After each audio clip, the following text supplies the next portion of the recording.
Ya tengo el placer de estar con María Jamardo, periodista al frente de Tribunales en el Debate. ¿Cómo estás?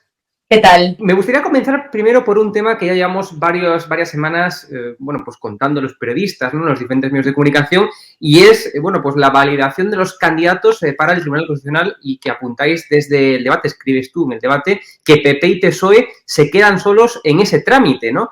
Cuéntanos cómo está ahora mismo la situación para renovar el Constitucional. Bueno, hoy martes era el trámite administrativo en la comisión de nombramientos, lo que viene a ser que los candidatos propuestos por los dos partidos, que en este caso han llegado al acuerdo, las dos formaciones mayoritarias, PP y PSOE, pues tienen que comparecer ante una comisión de los distintos grupos políticos, de los portavoces parlamentarios de los distintos grupos políticos con representación, presididos por la titular de la mesa del Congreso, en este caso la socialista Meritxell Batet, para contar sus méritos a los representantes de las formaciones políticas en las cámaras, Congreso y Senado. Si este trámite se supera, entonces hablamos de que la presidenta de la mesa del Congreso tendrá que emitir su informe de idoneidad, notificar al Pleno del Parlamento y que se produzca la votación que ha de avalar con esa mayoría parlamentaria suficiente los nombramientos de estos candidatos. Son 4 aquellos que le corresponde incorporarse de nuevo al órgano constitucional en esta renovación, y son 4 los que son y llegan a propuesta de Partido Popular, 2, y de Partido Socialista, otros 2. ¿Qué es lo que ha sucedido en la comisión? Bueno, pues tanto Partido Nacionalista Vasco, PNV, como Esquerra Republicana de Cataluña, RC, ya anunciaron que no iban a comparecer en la cita de este día. Y lo hacían como una crítica, primero los nacionalistas vascos, porque era una negociación alcanzada en un plis-plas, como ellos mismos decían, yo me lo guiso, yo me lo como, era una crítica razonable la que hacen los nacionalistas vascos, pero claro, en cuarentena, porque ellos lo que critican es no poder entrar en esa terna o en ese reparto. Sí lo han hecho en otras ocasiones en el Consejo General del Poder Judicial, así la crítica es restringida. Y por parte de los miembros de Esquerra Republicana, hombre, por el hecho obvio de que el Tribunal Constitucional ha sido un azote importante durante toda la época del procés, prohibiendo, revocando y anulando decisiones de la mesa del Parlamento que apostaban por esa separación o por esa independencia de Cataluña, que no era ni legal ni posible según la querían llevar a cabo. En el caso de Ciudadanos y de Vox sí han comparecido, pero ambos han abandonado la comisión. Por lo tanto, se han quedado solos Partido Popular y Partido Socialista en esta renovación del órgano constitucional, que en los próximos meses va a tener que revisar asuntos muy suculentos y muy interesantes. Yo cada vez que escucho a María hablar de esta renovación, a mí me suena a reparto de cromos, digamos, de jueces, de magistrados, es decir, y a mí es que no me gusta nada. ¿Cómo valoras tú, ya desde tu punto de vista subjetivo, ¿no? ¿Cómo valoras este reparto de cromos? Que al final es lo que es, se llame constitucional, se llame Consejo General del Poder Judicial, se llame lo que se llame, pero al final es un reparto de cromos de jueces que a mí es que no me gusta. Bueno, yo creo que hay que separar dos cuestiones. Por una parte, el que los partidos en su intención de los nombramientos, aquellos que les corresponden a ellos, tanto aquí como el Consejo, traten de tener mayorías afines a su ideología política, a sus sensibilidades y, por lo tanto, a sus intereses en futuras sentencias o fallos que tengan que ver con su gestión directa. Y, por otra parte, la necesidad de confiar como ciudadana y como periodista de tribunales en que los jueces van a alcanzar acuerdos y a llegar a declaraciones de constitucionalidad o inconstitucionalidad, no en función de ideología, sino en función de cumplimiento de la ley. Y eso debería ser lo deseable. Hemos vivido recientemente cómo el Tribunal Constitucional anula los 3 estados de alarma declarados por Pedro Sánchez. Y tenemos que recordar que en la primera ocasión, cuando resultó todo muy escandaloso, porque era la primera, no porque sea menos escandaloso en las siguientes ediciones, la vicepresidenta del Tribunal Constitucional, ya saliente, Encarnación Roca, denunció de manera implícita que había recibido presiones por parte del gobierno de Pedro Sánchez, en concreto de la ya exministra vicepresidenta Carmen Calvo. Esto es inadmisible y a la vista está que no es siempre algo que consigan los políticos, aunque lo intenten, porque Encarnación Roca votó en contra de esa legalidad del decreto del gobierno para declarar el primer estado de alarma. Así que yo insisto, por supuesto es a la opinión pública y a ojos de la opinión pública una componenda para repartirse los órganos constitucionales, que no es Poder Judicial, el Tribunal Constitucional, y conseguir sentencias más favorables a aquellos temas más ideológicos o más políticos. Recordemos que ahora está pendiente que se revise, por ejemplo, la recién aprobada ley de eutanasia o que se revisen algunas de las modificaciones aplicadas en el Código Penal sobre el consentimiento en determinados delitos contra las mujeres, o que se revise incluso la polémica ley CELA, que invade libertades de los padres para elegir el tipo de educación que quieren dar a sus hijos. Pero al mismo tiempo quiero pensar y quiero confiar como ciudadana y como periodista específica de la materia en que se van a regir por criterios de legalidad y no por criterios ideológicos, así lo espero. Ojalá así sea, María. Otro de los temas fundamentales, pues es ese indulto a Juana Rivas, que parece que el Supremo, ¿no? Con ese informe consensuado, pues no está muy por la labor, ¿no? De apoyar o de aceptar esa medida de gracia, ¿no? Como publicáis en el debate.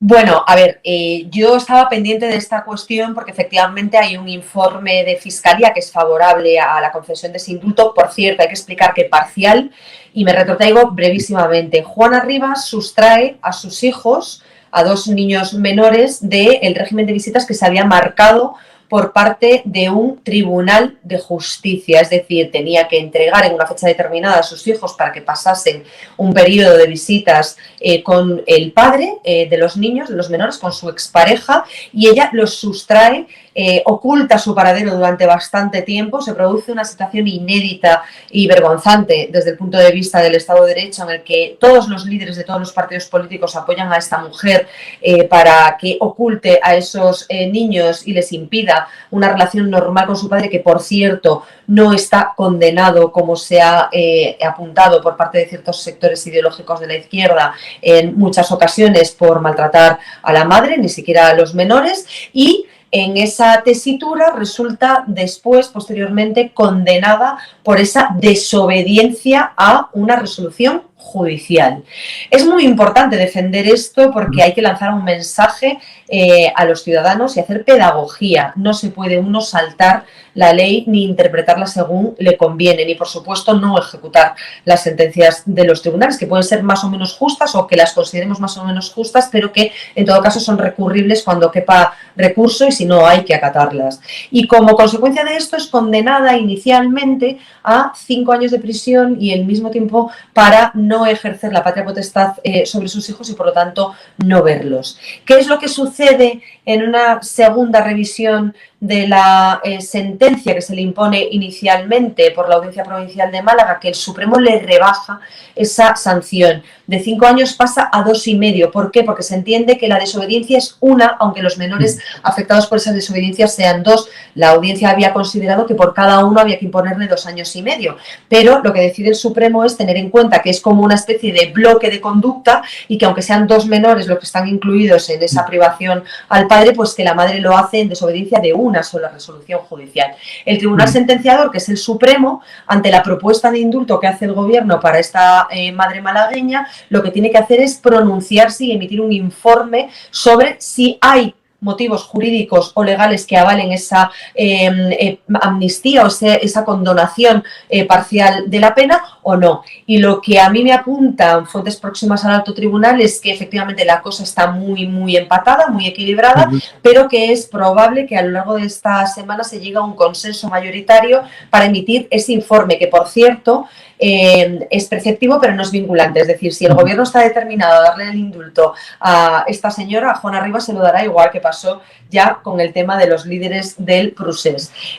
Dicho esto, ¿cuáles son los 2 argumentos que se debaten en esa pugna por alcanzar una mayoría en el seno de la Sala de lo Penal, de la Sala Segunda? Pues por una parte aquellos que creen que hay que facilitar que la madre pueda ver a sus hijos, que se produzcan esas visitas a favor de los menores y que no pierdan tanto tiempo contacto, que si ella está en prisión pues se impide esa posibilidad. Los críticos que dicen que eso no es una razón, porque entonces todos los presos de España todos los condenados que estén en prisión, que no pueden ver a sus hijos por una cuestión física evidente, tendrían derecho a solicitar un indulto en base a esa privación del contacto con sus hijos menores, lo cual no parece nada razonable. Y además, teniendo en cuenta que esta señora está cumpliendo de manera bastante rápida un tercer grado que le permite estar en arresto domiciliario con una pulsera telemática. Ingresó una sola noche en prisión y, en contra de lo que suele ser habitual, se le concedió de manera express ese tercer grado que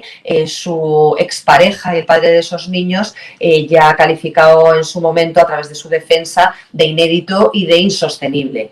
¿Cuál es la lectura realmente?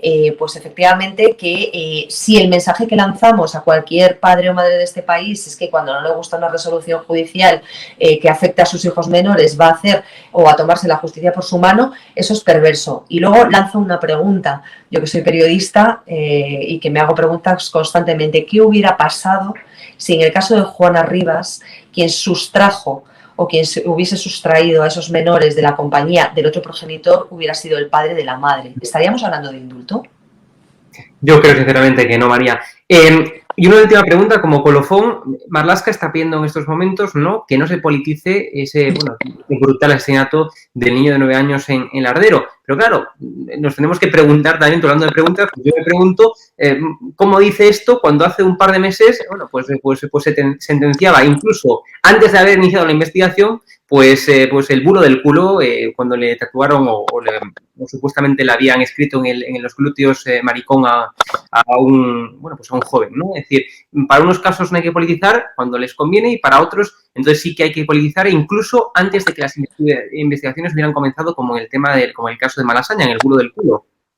Bueno, a ver, Marlaska además aglutina dos características. La primera, que un ministro efectivamente politice y tenga un doble rasero en función de qué tipo de delito y quiénes sean los autores o víctimas de cada delito. Y segundo, porque el señor Grande Marlaska es magistrado, con lo cual debería ser bastante más riguroso y minucioso con la utilización política o con las acusaciones de utilización política de ciertas tragedias o de ciertos delitos, ¿no? Creo que un gobierno que en el momento en que se produjo aquel bulo, precisamente por una agresión falsa a un homosexual que no resultó ser tal, se movilizó para convocar manifestaciones y hizo todo tipo de alardes de acusaciones y de señalamientos a otras formaciones por ser discrepantes con su ley del pensamiento único, pero en este caso se ha ido de puente, a pesar de la gravedad y del impacto social que ha tenido este crimen, ¿no? Y en relación, además, con una cuestión que acaba de ser resuelta por el propio Tribunal Constitucional, por el actual todavía